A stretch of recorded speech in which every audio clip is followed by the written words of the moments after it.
First person over voice. Napapanguso akong binabagtas ang kahabaan ng highway patungo sa isa naming mansyon kung saan nakatira si Daddy at bagong pamilya nito. Ayoko sanang dalawin ito pero dahil kaarawan nito at hiniling kay Mommy na dumalo ko ay heto at wala akong choice kundi pagbigyan ng matanda. Sunod-sunod akong napabusina sa harap ng mataas na gate. Taranta naman ang mga guard na pinagbuksan ako nang mamukhaan nila ako. Nagmarcha akong pumasok ng mansyon at sumalubong ang sopistikadang may katandaang babae na napakahinhin maglakad na may matamis na ngiti na ikinangisi at ilinggo na ginawaran ito ng nakakainsultong tingin na ikinatigil at putla nito. "Erica anak, nandito ka na pala."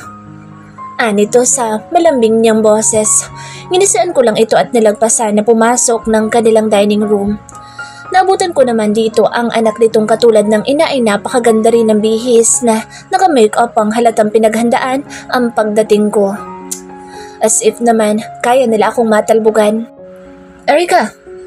Nginisian ko lang ang matamis nitong pagkakangiti na may hawak na cake na mukhang siya mismo ang nag-bake. Nagpapaka-good daughter ba siya? O alam mo naman ikinaganda niya. Nakakatawa silang mag-ina na panay ang ngiti sa akin kahit kita namang naiilang sila sa presensya ko. Pero dahil nandito si Daddy ay wala silang pamimilian kundi ang magsanta-santahan para ako na naman ang masama sa tingin ni Daddy. Mga bida-bidang ahas. "May, sweetheart." Inihanda ko na ang ngiting hilaw ko bago pumihit nang marinig ang boss nito. "Hi, old man. Happy birthday." Masaglang bati ko na sinalubong ito ng mahigpit na yakap. Silly brat. Sad nitong natatawang ikinulong ako sa bisig nito. How's my sweetheart? Bakit ngayon ka lang dumalaw? Kung hindi ko pa birthday, hindi mo pa ako pupuntahan?" May halong pagtatampong saad nito na mahigpit pa rin akong yakap. Ramdam ko ang pangungulila din ito sa akin. Daddy's girl ako pero dati iyon. Nagbago ang paningin ko sa kanya na maghiwalay na sila ni Mommy at mas pinili ang ahas niyang kabit kaysa kami ni Mommy. Naintindihan ko naman na maraming pagkukulang si Mommy sa kanya bilang asawa dahil businesswoman si Mommy at mas inuuna ang magpayaman kaysa ang pagsilbihan ang mag-ama niya. "My apology, old man. Your gorgeous daughter is too busy." Natatawang saad kong ikinanguso nito pero kita naman ang kakaibang kinang sa mga mata nito. "You brat." Napahalakhak akong muling niyakap ito na pinaghahalikan sa ulo. Mahal na mahal ko pa rin naman siya kahit manluloko o niloko nito si Mommy. Of course, he's still my dad no matter what he did. Simpleng family dinner lang ang hiniling ni Daddy. Ayaw niya rin ng kahit anong regalong material na bagay. Sapat na sa kanyang saluhan ko siya sa birthday niya kaya kahit tila may humahalungkot sa bituka ko ay pinatibay ko na lamang na makasabay sa hapunan kasama ang mag-inang ahas na napakahinhin at maasikaso na akala mo na may mga santa. "Kailan ka ba lalagay sa tahimik na buhay, sweetheart? Gusto ko pang maalagaan na magiging apo ko sa unika-iha ko." Malambing na tanong nito habang nandito kami sa kanilang garden na umiinom ng wine. Napangiti akong marahang inaalog-alog ang wine sa baso ko nang sumagi sa lindan sa isip ko. Nakausap siyang sa ospital na muna siya ngayong gabi para makasama ang pamilya niyang ipinagkaloob ko dahil babalik din naman agad siya sa Lunes pagkagaling niya sa school. "Pag-aasawa? Wala sa plano ko yan, Dad." Napahinga ito ng malalim na lumalamlam ang mga matang nakatutok sa akin. Baka sa mga mata nito ang kakaibang lungkot habang nakatitig sa akin. "At least, bigyan mo man lang ako ng apo sa iyo, iha. Bago ako, mamaya pa." Nasamid akong ikinatawa nito na hinagod ako sa likod. "Tom, Dad, matagal pa kayo mamamatay. Masamang damo kayo eh." Tumatawang sagot ko na ikinatawa at iling nito. "I'm serious, iha. I want a grandchild from my unika iha. That's my birthday wish." Malungkot at seryosong saad nito. Napahinga ako ng malalim na ninanamnam ang wine na nilalaro ko sa loob ng bibig ko. "Soon, Dad. Ayoko namang magpaanak na lang kung kani-kanino na lamang dyan." Tumango-tango itong pilit na ngumiti. Ilang oras din kami nagkwentuhan ni Daddy sa garden na nagkasarilnan. Nakalimang bote nga kami ng wine bago ko siya pinaakyat sa silid nila. Muli akong dumampot ng wine at nagtungo ng pool para dito mapag-isa. Masaya na malungkot ako sa mga oras na ito. Hindi ko maintindihan ang nararamdaman ko. Naupo ako sa lounge chair at direktang tumungga sa wine habang nakahiga na nakatingala sa nagkikislapang tala sa langit. Mapait akong napangiti kasabay ng pangingilid ng luha ko. Lahat naman tayo may hidden side na sakalang malayang lumalabas kapag mag-isa ka na lamang. Nakikita ako ng mga tao bilang makulit, pasaway, spoiled brat, masayahin at happy-go-lucky lang, without knowing that behind those sweet and bright smiles I wear every day, there's a loneliness behind my mask. A longing of a lonely daughter, wishing her family will be completed again, even though that wish is too impossible. Tumulo ang luha kung hinayaan ko lang habang panay ang tungga ko sa wine. Napaayos ako ng higa nang may marinig na papalapit na mga yabag dito sa gawi ko.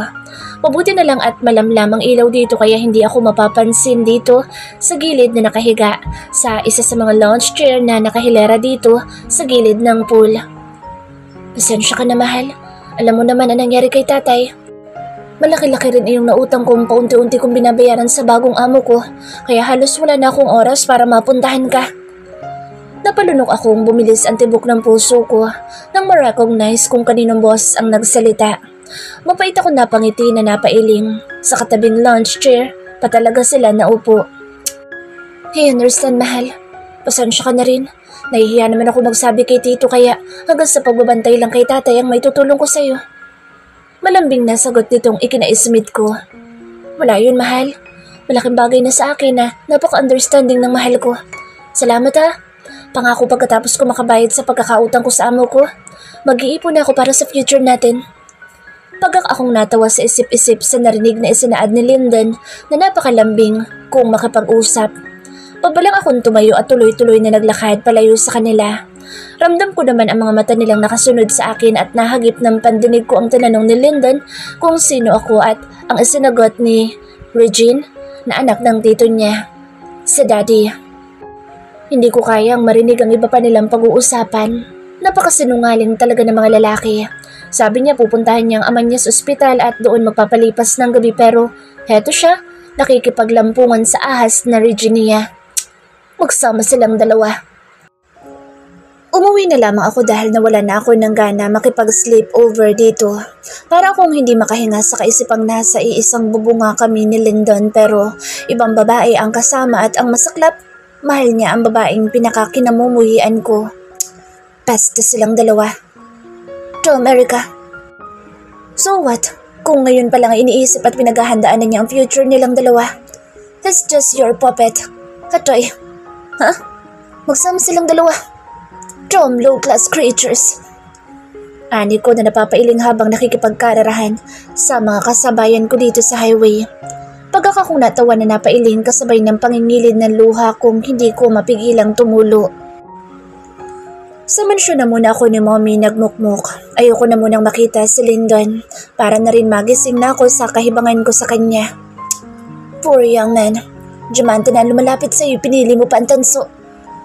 Naiiling na pagkausap ko sa picture ni Lyndon na kinunan ko noong nakaraan habang nasa field itong binubuhusan ng tubig ang muka na nakapikit kaharap ang sunrise. Ilang araw na rin ako dito sa mansyon na nagkukulong at saka lang lumalabas ng silid kapag nakaalis na si Mommy. Hindi rin naman alam ni Lyndon ang number ko kaya hindi ko na ina-expect na tatawagan ako nito. Paniguradong nagdidiwang pa nga iyon na hindi ako nahahagilap sa mansyon at malayang nakikipaglampungan sa Regina. Napapanguso akong marahang inaalog-alog ang alak sa baso ko habang mag-isang nakaupo dito sa high chair sa bar nila Kate na kaibigan ko. Dati-rati ay sama-sama kaming anim sa lahat ng bagay. Magkakaramay kahit gaano man kaliit ang problema ng isa. Pero ngayong may mga asawa na sila ay nag-aalangan na nga akong gambalain ni isa sa kanila. Erica? Napalingon ako nang may tumawag sa akin nakaupo sa tabi ko. Nangunot ang noo ko dahil hindi ko na ito matandaan pero pamilyar ang itsura. Mahina itong natawa na naglahad ng kamay. Alvin Madrigal, nakalimutan mo na ako? Masayang saad nito at sinenyas na lumapit ako. The Mafia Big Boss, cousin of Franco, your best friend Jessica's husband. Bulong nitong ikinabilog ng mga mata ko at muling pinasadaan ito mula ulo hanggang paa na ikinatawa at iling nito. Tom, ikaw nga! What brings you here, Big Boss? Sanay-nisa naman ito ang bartender na agad na nag-abot ng alak dito. To save the lonely angel, I've spotted. Nakangising saad nitong pagkakong ikinatawa na napailing at tinungga ang shot ko. I like that, Big Boss. Papahulog na ang anghel na ito eh. Nabalian ng pakpak. Pananakay kong ikinatawa nito na umakbay. Kung hindi ko lang ito kursunada dati, babalian ko ng braso sa paglalakas loob na akbayan ako. Pero dahil dati ko naman na siyang kakilala at maibubugan naman sa itsura o estado ng buhay, hahayaan ko na lamang lalo na't kailangan ko na masasandalan ngayon. Lalaki ba ang nakabali? Napailing akong sunod-sunod na tinungga ang shot na nakahilera sa harapan ko. It's family matter, Big Boss. Walang lalaki makakasungkit sa puso kung nagtatago. Mahina itong natawa na tumunga sa shot nito. Mukha nga, dahil hanggang ngayon single ka pa rin. And ready to mingle, Big Boss. Nakangising dugtong kong ikinahalakhak nito. You're still the same bubbly and hot Erica I've ever known. And gorgeous too, Big Boss. Mahina itong natawa na napatango-tango. Indeed. Pagsang-ayon nitong ikinalapad lalo ng ngiti ko. Mukhang napilitan lang ah. Kunwari ismid kong humarap itong nagseryoso na tumitig sa mga mata ko. Yung uri ng pagtitig niyang nakakatino ng papaluwag na tornilyo ng utak ko. Sa tindig at itsura nito kapag nagseseryoso ay mababasa mong hindi siya ordinaryong binata lang. Boss na boss ang datingan. You are Erica. You're absolutely beautiful. Napatikim akong nag-iwas ng tingin dito sa nanunuot niyang mga titig na tila may ibig sabihin. Mag-uumaga na nang makauwi ako ng mansyon. Sa sobrang kalasingan ay sa mansyon ko ako nakauwi nang hindi ko namalayan. Pagawang-gawang akong bumaba ng kotse at halos madapa-dapa na sa pag-iikot ng paningin kong tila sumasayaw ang paligid ko. May? Pilit kong iminumulat ang papikit ko ng mga mata nang marinig ang barito ng boss niya na napakalambing na naman. Para akong nakuryente nang lumapos ito sa bewang ko at walang pasabing kinarga niya ako ng bridal style. Put me down. Hindi ka nga makatayo na maayos. May halong pananermon ang tono nito. Napangisi na lamang ako ngayon para pa akong nagkaroon ng instant kuya ko na stricto. Pumikit na lamang ako tinayaan itong kargahin ako hanggang sa silid. Lalo akong hinihila ng antok ng mailapat na likod ko sa malambot na kama. Nakaramdam ako ng ginhawa nang maingat nitong hinubad ang dress at estileto ko. Tinig ko pa ang malalim nitong pagbuntong hininga. Maya pa'y ramdam ko ang balambot na basang towel na dumadampi sa mukha ko. Pababa sa leeg, dibdib, braso hanggang sa mga hita at paanan ko ay nilinisan talaga nito ng hindi nanananching. Ano pa nga bang aasahan ko? Nagingit-git ang mga ngipin ko nang maalala ang pagpunta nito sa ahas na si Regina iyon. Sakto namang lumundo ang tabi ko at ang paghila nito sa comforter na itinabing sa buong katawan ko. Saan ka ba nagpupunta? Pinag-aalala mo ko. Mabuti naman umuwi ka na. Mahinang pagkausap nito na marahang humahaplos sa pisngi ko. Kikiligin na sana ako lalo't baka sa tono nito ang pag-aalala at pagtatampo sa ilang araw kung hindi pag-uwi sa kanya. London. Natigilan ito sa paghaplos sa mukha ko sa mahinang pagbanggit ko sa pangalan nito. Kahit gusto kong magmulat ay hindi ko na magawa pa sa pamimigat ng talukap ng mga mata ko. Bakit? Nautal nitong tanong. I wanna ask you something. Be honest with me. Dinig kong napalunok pa ito. Where did you sleep last Saturday night? Seryoso at diretsong tanong ko nang nakapikit pa rin. Ramdam ko naman ang matiim niyang mga mata na nakatutok sa akin. I'm waiting, London. Untag ko ng ilang segundo na ay napakatahimik pa rin nito na tila maging paghinga ay pinipigil. Sa ospital. Nautal nitong sagot. Napangisi ako. Are you sure? Napalunok itong muli. Oo. Di ba nga nagpaalam naman ako sa'yo na dadalaw ako kay tatay? May problema ba? Bakit hindi ka umuwi ng ilang araw? May naman. Pinag-alala mo ako. Halos magdamag ako naghihintay sa sala mo para abangan ang pagdating mo. Sa bawat pag-uwi ko galing sa eskwela, umaasa akong madarat na nakita dito pero lagi akong bigo. Kasi ang katahimikan ng mansyon mo ang siyang nabubungaran ko pagdating. Mapait akong napangiti sa isinaad nito. Nagiinit ang mga mata kong mahigpit kong pinigilan ng pagtulo ng luha ko, lalo na't magkaharap kaming dalawa. Bukod sa ospital at school, may iba ka pa bang pinuntahan? Muling tanong ko at piping nagdarasal na magsabi siya ng totoo. Napapalunok ito ng sunod-sunod na dinig ko. Pigil-pigil ang hininga ko na hinihintay ang sagot nito. Wala, May. Bahay at eskwela lang naman ako. Noong weekend lang ako nanatili ng ospital. Napakuyom ako ng kamao na nagngingit-ngit ang mga ngipin. May problema ba? Kabadong tanong nito nang marinig ang pagngit-ngit ng mga ngipin ko. Noong Sabado ba? Nasa ospital ka lang ba magdamag? Wala ka ng ibang pinuntahan? Muling tanong ko. Sa oras na magsinungaling pa siya, pakakawalan ko na.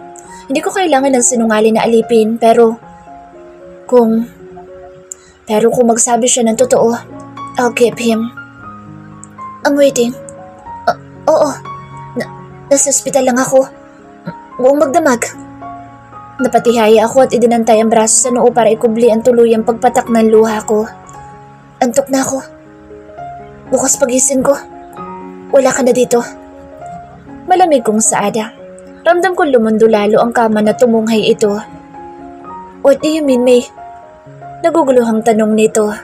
Napahinga ako ng malalim. Malaya ka na, Lindan. Pwede ka nang umalis. I told you, madali lang ako magsawa sa mga laruan ko at ikaw? Puppet lang kita. Malaya ka na. Bayad ka na sa utang mo.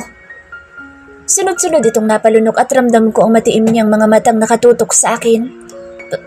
Pero May, ilang araw pa lang kitang Antok na ako. Malinaw naman na siguro sa'yo ang sinabi ko. Bukas pagising ko, Lindan, wala ka na dito. Kunin mo na lahat ng gamit mo. I don't wanna see your face anymore. I'm done. I'm done playing around with you. May, tinalikuran ko na ito at mas sinilang comforter pataklob sa akin para ikubli ang mga luha kong sunod-sunod sa pagpatak.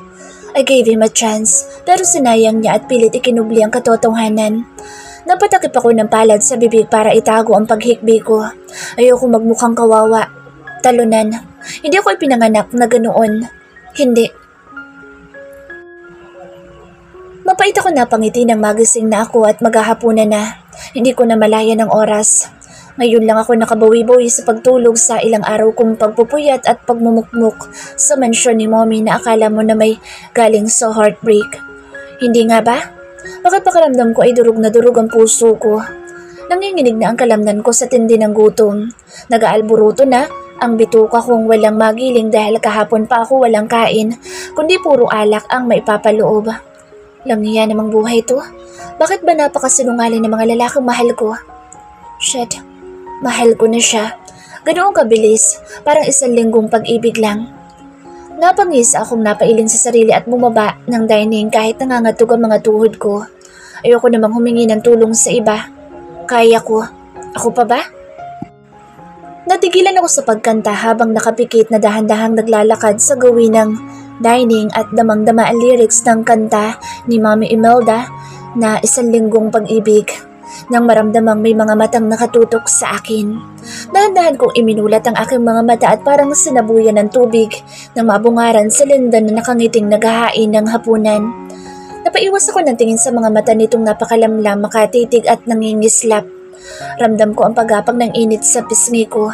Hindi ako kumakanta pero dahil pakiramdam ko'y broken-hearted ako ngayon, lalo na't akala ko'y nakaalis na ito dahil malinaw naman sa balintataw ko na pinalaya ko na ito kaninang madaling araw. Pero bakit heto siya na napakalapad pa ng ngiti na parang walang nangyari? Nananaginip lang ba akong pinalaya ko na siya? Guni-guni ko lang ba iyon? Imposible. What are you doing here? Taas kilay kong tanong at naupo na nang malanghap ko ang bango ng ulam. Kaya lalong nagwala ang bituka kong kanina pa nagre-reklamong walang magiling. Naglagay ito ng pagkain sa plato ko at pinagsalin din ng juice sa baso na maingat na inilapag sa harapan ko. Naupo na rin itong kumuha ng sariling niyang pagkain. Gutom na ako kaya hindi na ako mag-iinarte. Napapikit ako ng malasahan ng ulam na inihain ito. Nangingiti lang naman itong sumubo na rin. Napairap ako dito. Nagpapakit ba siya para hindi ko paalisin? Bakit ba kasi nandito pa siya? Hindi ko tuloy mapigilan ang puso kong dinademonyo ang utak kong may puwang na ako sa puso nito. Kainis? Ano, pagsasabayin niya kami ni Regine, ganon? No way. Itumba ko na lang kayang ahas na yun ang masolo ko na ang London na ito. Pwede. Bakit hindi? Napangisi ako sa tumatakbo sa isip ko. Did you cook this? Basag ko sa katahimikan namin na tanging mga kubyertos lang ang naglilikha ng ingay dito sa buong dining. Uminom ito ng juice niya at ngumiti na tumango. Oo. Nagustuhan mo ba? Nope. Gutom lang ako kaya pinagtsatsagaan ko. Ismid ko. Napati ko ito ng bibig na bahagyang pinamulahan.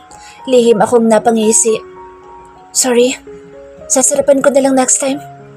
Mahinang saad nito. Kung hindi ako nagkakamali ay manok ito na napakalambot ng pagkakaluto na parang inihaw at na-marinate sa iba't ibang seasoning pampalasa. Masarap siya at mabango kaya lalong nakakagutom ang amoy. Ano tawag mo sa niluto mo ito? Taas kilay kong tanong na medyo iritado ang tono. Chicken inasal.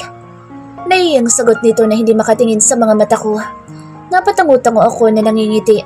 Tumusok ako ng laman nito na pinakatitigan. Ang bango niya talaga. You know what, London? Para kang itong inasal na niluto mo. Napalingon ito na nginisian ko. Mabango. Nakakatakam.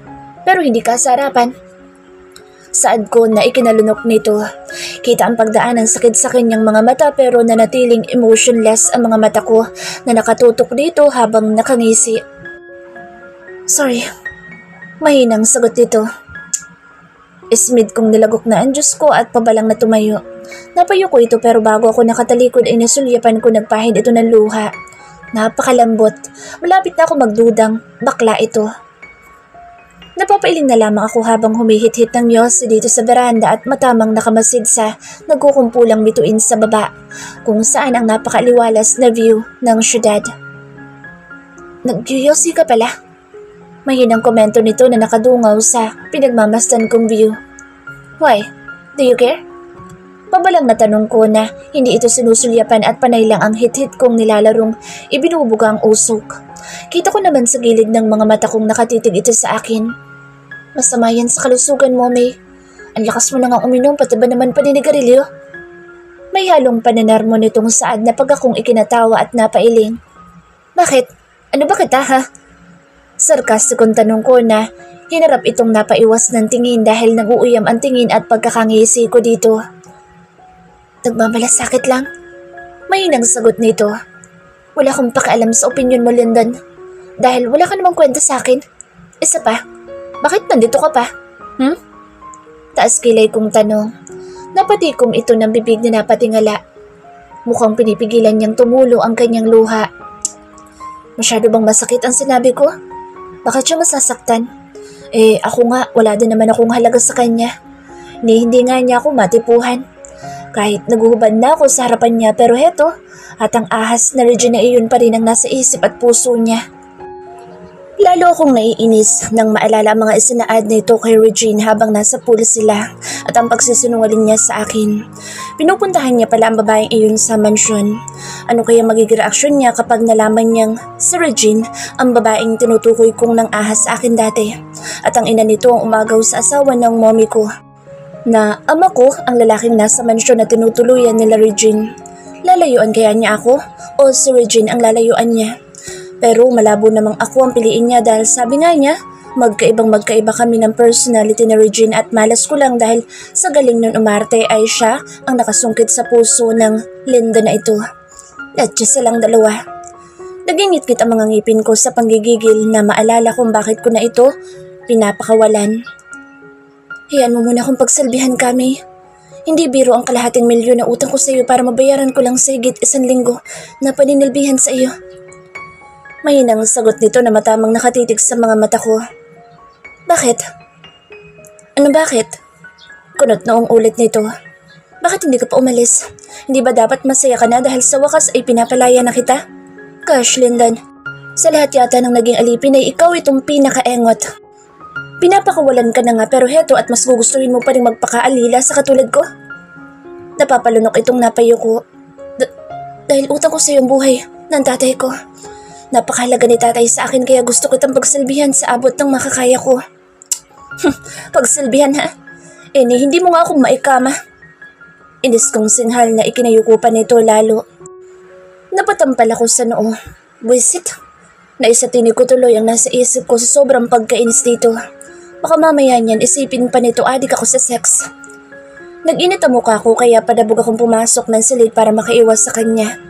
Tumuloy ako ng banyo at naghilamos nang maibsan ang pag-iinit ng mukha ko. Napapailing na lamang ako sa refleksyon ko sa salamin. Pakiramdam ko tuloy napaka-desperada kong magpakama sa kanya. Kanya na ang batuta niya, no? Isaksak niya dun sa region niya. Nakakatawa lang. Ako itong salaula ko magsalita pero berhen pa samantalang ang region na ipinagmamalaki niyang desente at mainhin ay natuhog na minor de edad pa lang. I pity him. Matagal na niyang kilala pero hindi makilala ang tunay na kulay ng kaharap. Hindi ko ito pinansin nang humiga na ako ng kama at nakaupo ito sa gitna na nakasandal sa headboard habang nanonood na naman ng Tom and Jerry. Parang bata. Natatawa pa talaga. Tumalikod ako sa gawin nito. Hininaan naman ito ang volume ng pinapanood. Mabuti naman, may common sense ang mokong. Wisit pa rin ako sa kanya. Napakasinungalin. Nagkikita na nga sila ng Regina sa school nila nang maghapon. Hindi pa ba siya kontento noon? Patulog na ako na mag-vibrate ang phone na nasa bedside table. Dinampot ko iyon na hindi na tiningnan ang caller at basta na lang sinagot. Yes? Inaantok ko sagot na ni loudspeaker. Shit, Lyndon. Mali ito. Hindi pwede to. Mahinang bulong nitong tila problemado. Panay ang paghugot nito ng malalim na hininga habang hinahaplos pa rin ako sa ulo. Maya pa'y unti-unting humaplos sa pisngi ko ang palad nito hanggang sa baba ko at marahang itinangala sa kanya. May, huwag ka nang tumingin sa iba. Handa akong magpakaalipin sa iyo kahit habang buhay pa. Nagsiselos ako, May. Alam kong mali, believe me. Pinipigilan ko naman ang sarili ko pero ang hirap. Sobrang hirap bilang lalaki.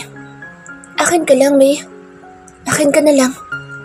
Mga katagang hirap na hirap nitong binitawan bago siniila mga labi ko ng masuyo at malalim na halik na ikinangiti at yapos ko sa batok nito. Ramdam kong natigilan nito sa paggalaw at pagtugon ko sa mga labi nito pero kalaunay sumagot din itong dahan-dahang pumaibabaw sa akin na nagustuhan ko.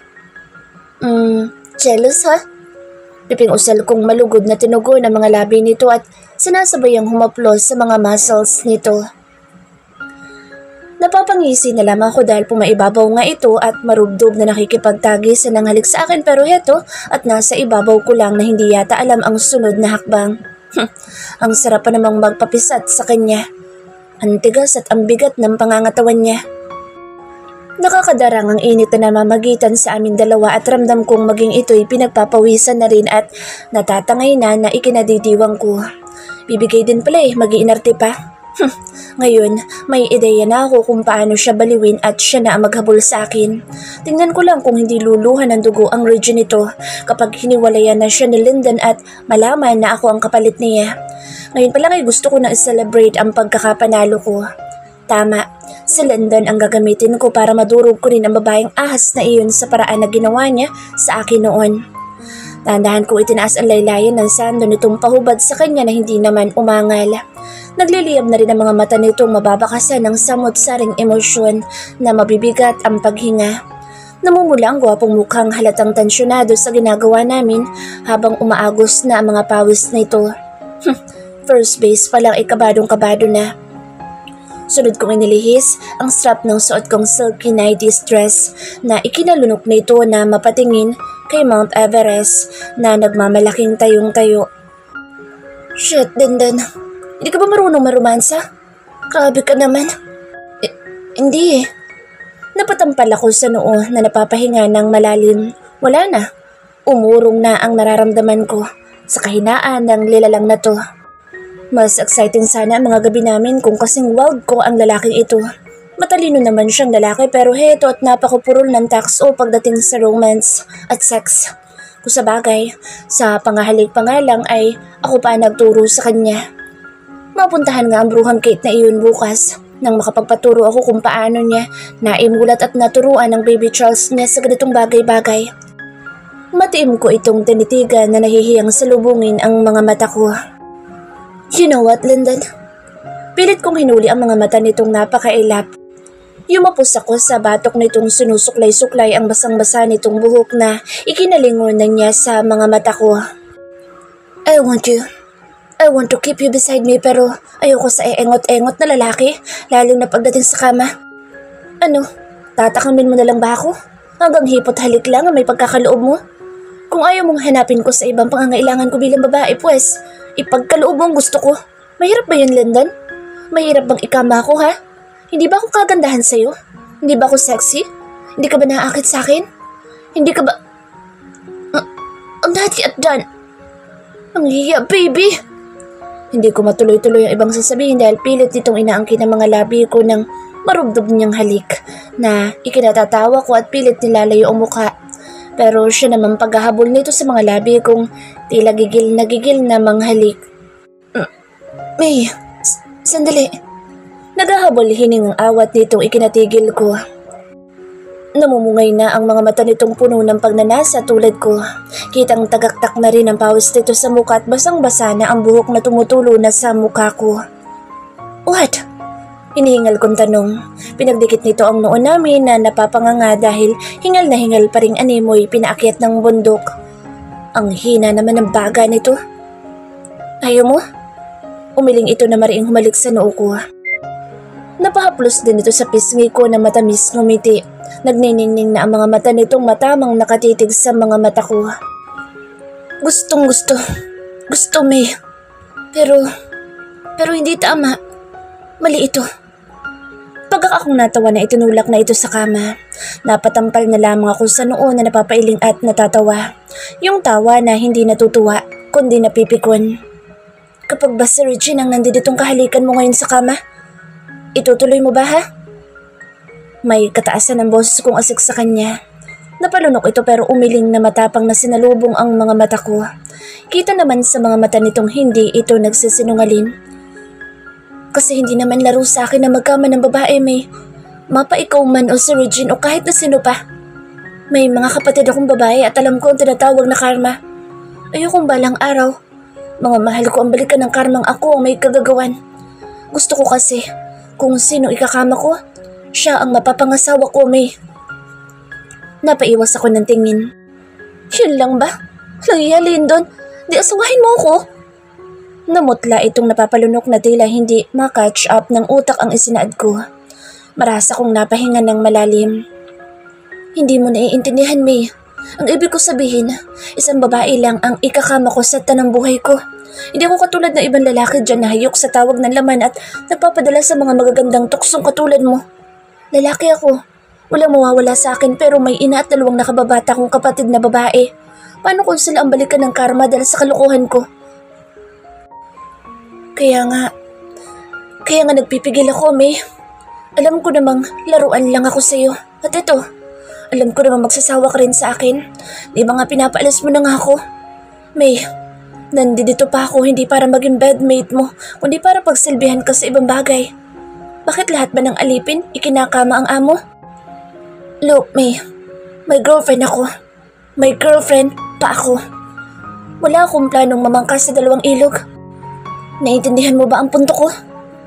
Mahabang litanya nito na napakaseryosong parang isang pastol sa simbahan na nanenarmon. Napanguso na lamang ako at nanahimik. May punto nga naman siya. Solong anak ako kaya hindi ako makarelate pero naiintindihan ko ang punto niya, lalo na't isa rin akong babae at nakita ko kung paano nadurog noon si Mommy nang malamang niloko siya ni Daddy. Napangisi na lamang ako malalim na napabuntong hininga. Ano pa nga ba? Alangan namang gahasain ko ito. Marahil ay naguguluhan pa siya sa totoo niyang nararamdaman. Ang mahalaga sa ngayon, alam ko na may pagtingin na rin ito sa akin dahil hindi naman ito magsiselos kung wala. Kahit na kasintahan na niya ang babaeng matagal na niyang nililigawan. Napapanguso ako habang palakad-lakad dito sa swimming pool area ng University nila Lyndon. Ayoko sanang pumunta dito pero makulit ito at gustong panoorin ko dahil may paligsahan daw sila ngayon at siya ang lalaban para sa kanilang mga criminologist. Kaya gusto niya akong manood. Napaka-demanding na alipin. Naupo na ako sa bleachers kung saan uupo ang mga manonood. Napakaingay at may kanya-kanyang tarpaulin pa, bawat supporters ng mga kalahok mula sa iba't ibang kurso.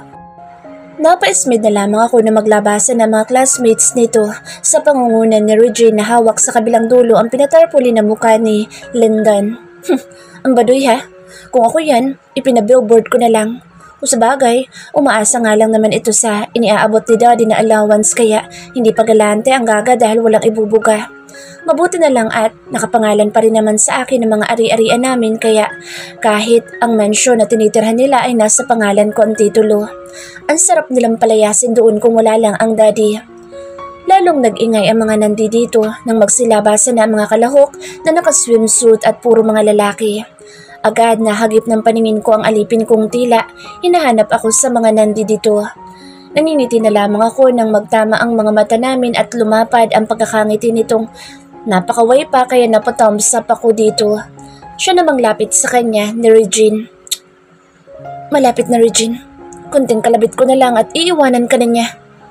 Piping usal kong napapangisi habang nakataas kilay na nakamata sa kanila na nag-uusap sa gilid ng swimming pool. Nang magsimula na ang paligsahan kung saan pumwesto na ang mga contestant ay lalong nag-ingay ang paligid sa kanya-kanyang pag-cheer sa kanilang mga pambato. Nakabibingi. Napapangiti akong nakahalukip-kip na matamang pinapanood sa Lyndon na mabilis na nag-dive at ngayon nangunguna sa lahat ng kalahok. Magaling sumisid pero sa perlas ko'y hindi. Ay, kainis.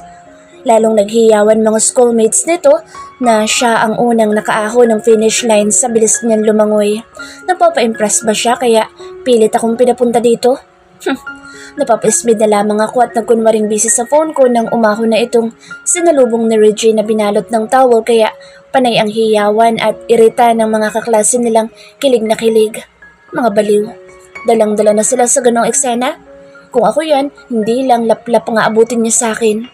Tumayo na ako dahil tapos naman na ang laro at ang team nila Lyndon ang nagwagi.